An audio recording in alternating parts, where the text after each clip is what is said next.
kenapa nyeri pasien? Sorry ya, dikecilinnya dari azan. Yang pertama adalah kita harus tahu jalannya nyeri, penyebabnya, lokasinya, derajatnya level berapa, kemudian juga munculnya nyeri. Kenapa? Karena kita itu tidak bisa efektif melakukan terapi nyeri ini kalau kita tidak tepat nanti kalau tidak tahu ini. Jadi harus ada assessment kita. Makanya bukan akreditasi, kita supaya pasien itu tertolong oleh kita. Itulah bukannya. Kita harus tahu biar tepat ya. Di mana sih nyerinya? Berapa sih derajatnya? Kalau cuma wayah-wayah aja skala 2, apa dia mesti makan zat kimia? Benar nggak? Dia bisa kok dilakukan non-pharmacology approach gitu. Lanjut. Nah dulu TTP itu hanya tekanan darah, tensi, peradean lah ya sama tekanan darah, tensi, nadi, suhu, pernapasan.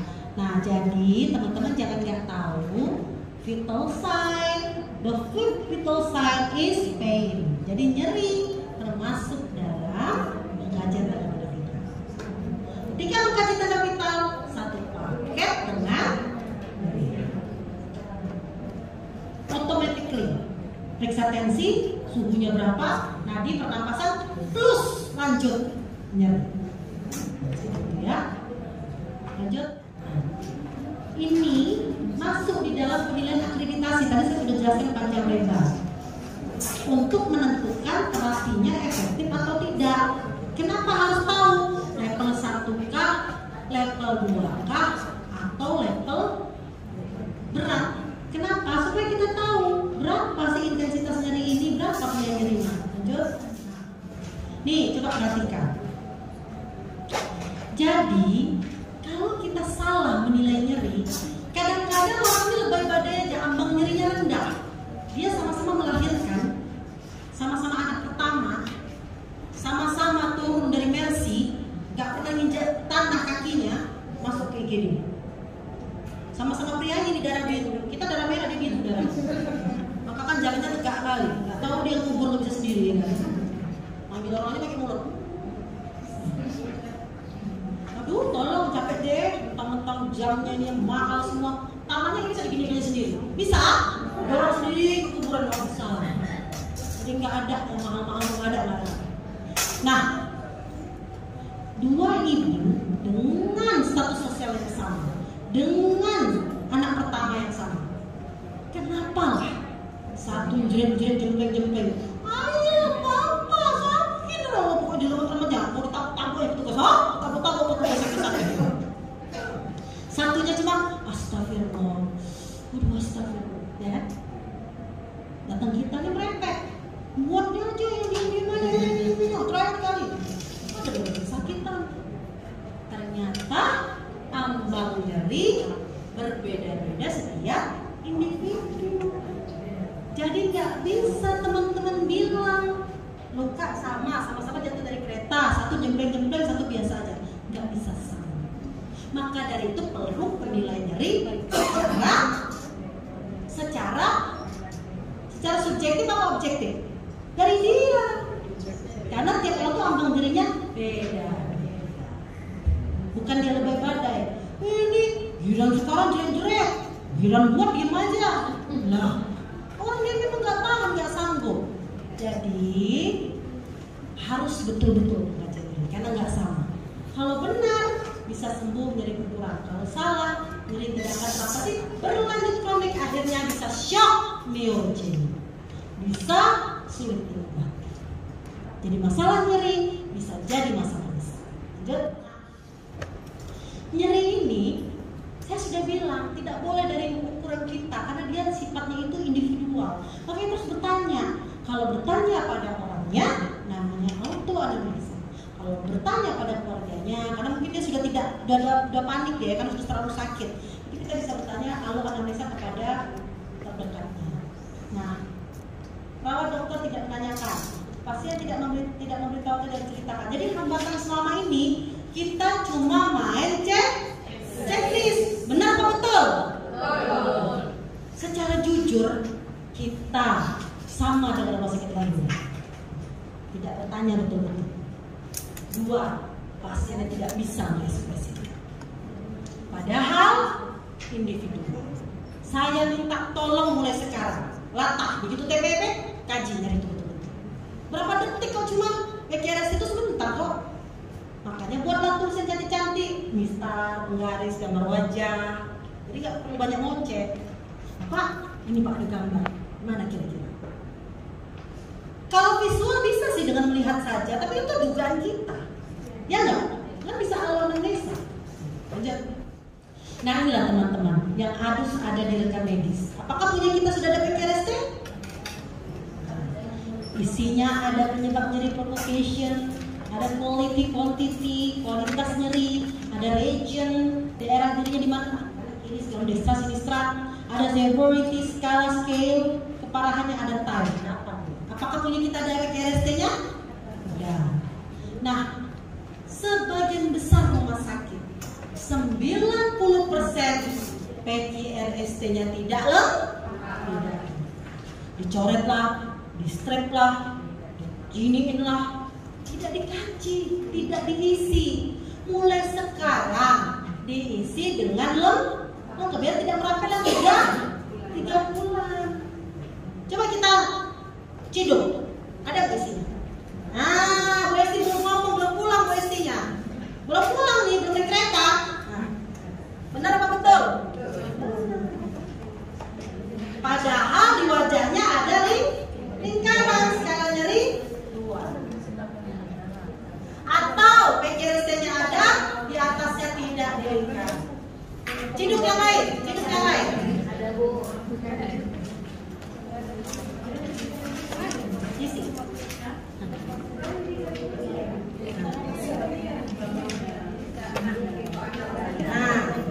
Nah, kosong. Ciduk yang lain. Kosong. Kalau sekali orangnya dong. Bayangkan, capek gak kita merapel 3 bulan? Capek. Mulai sekarang kepatuhan. Begitu kosong dari IGD, balikkan. Begitu kosong dari poli, balikkan. Supaya teman-teman Rapina tinggal asesmen ulang dan soal. Kita buat kesepakatan gitu. Lanjut, diperiksanya kapan? Kapan diperiksanya? Pada saat penyebabnya jatuh, kesambar setrikaan. Setrikaannya kan di sini, kan di sini setrikaannya. Penyebabnya apa? P, isinya di P itu. Misalnya tertusuk, patah hati, mana jangan nyeri dari sini. Q, apa lah Bu ya kalau isi Q itu? Apa isi Q? Back. Nah, kualitas nyerinya. Misalnya, seperti ditusuk-tusuk, seperti apa? Boleh diekspresikan bebas. Tidak bisa kita batasi. Yang penting diisi. Stres pula nanti kita atur-atur isinya. Kualitas derajat itu seperti apa? Kemudian ini gampang lah. Tangan kanan, tangan kiri, kaki, kepala, organ regionnya. Ini severity. Jadi kalau ini tinggal menulis saja berapa yang di atasnya itu digambar itu 3 ya 3 buat scale. Kan sudah ada tuh di atasnya di kepalanya tuh yang gambar wajah Wong Beckernya itu. Kalau ini durasinya 10 menit sekali, setiap jam, berketerusan setiap detik itu dibuat di sini. T. Back. Nah jadi ini diisi penuh. Oke lanjut. Sekarang bertanya sama Bu Esti, Bu, kami ini nanti kok ditanya mau pakai apa sih ukuran nyeri kami ini? Sebenarnya Bapak Ibu ukuran nyeri itu beda-beda dia ukurnya, nggak bisa sama. Misalnya kalau 7 tahun sampai dewasa itu dia pakai fast visual analog scale yang gambar wajah, itu nggak bisa untuk bayi. Macam mana menjodohkan muka bayi yang halus, nauzubillah yang putih bening bersih itu dengan gambar-gambar Wong Becker? Berarti dia salah lah kalau ditanya nanti di ruang perinatologi mau buka pula lucu-lucu. Bagaimana Anda tahu bayi mengalami nyeri? Tunjuklah Wong Becker ini. Oh Anda dukun ya? Bisa tahu. Jadi tidak bisa pakai visual analog scale. Numerik rating scale. Numerik itu angka 1 sampai 10. 1, 2, 3, 4, 5, 6, 10. Di mana Pak nyerinya? Itu bisanya untuk anak-anak lebih dari 9 tahun plus dewasa. Apakah bisa balita disuruh? Jangan-jangan dia nggak ngerti angka 2, 3. Sekolahnya masih kadang-kadang. Jadi 9 tahun plus dewasa. Pakai numerik. Jadi kalau kita mau pakai di status rekam medis itu numerik 1, 2, 3, 4 nggak tepat untuk ruangan anak-anak balita. Wong Baker, nah itu enak, lebih nasional dia. Yang kayak teman-teman punya tuh Wong Baker, ada gambar wajah. Mana Wong Baker itu? Ini tidak, tadi ada Wong Baker. Mulai mana tulis darinya? Nah ini pun nggak konsisten. Nah orang rekam medis, nah ada gambar wajah Wong Baker cuma satu wajahnya. Wajah itu wajah dia. Habis itu kayak numerik, campur-campur macam apa? Pecah. Bergaduh ya. Wong Baker nggak konsisten. Ini nomor mending kalau cetak software ada lagi. Nah, ini yang model komputer. Nah, jadi kalau anak-anak lebih dari 3 tahun plus untuk dewasa bisa pakai Wong Baker. Wong Baker itu ibu, bapak ibu nih. Ini Wong Baker nih. Cantik kita belajar ya. Kemudian flag. Nah, Bu, kalau di ruang neonatus perinatologi Bu, bayi-bayi 2 bulan sampai 7 tahun itu ada namanya flag. Nah, flag. Kemudian cryes lebih bayi lagi 0 sampai 6 bulan pakai cryes. Jadi bidan-bidan dan kakak-kakak perawat, dokter yang di ruangan perinatologi nicu-nicu pasti akan ketemu dengan yang namanya cryes, flag. Tidak boleh jawab Wong Baker, tidak boleh. Makanya begitu status rekam medisnya dibuat, dicetak Wong Baker kayak Pamela barusan, apa nggak mati berdiri dokter produsen tanya. Tahu lo gue isi kayak survei kan? Berangkat langsung aku tahu. Dokter, dapat berapa di sini ini Bu, anak-anak ini? Saya bisa ditunjukkan dokter, pasti udah berapa? 4 Bu. Pengajian ringan kan saya Dok? Bening ya? Gimana caranya Dok? Ini kok skalanya 5, dari mana Dok? Orang yang beri Wong Baker. Itu bayi itu ternyata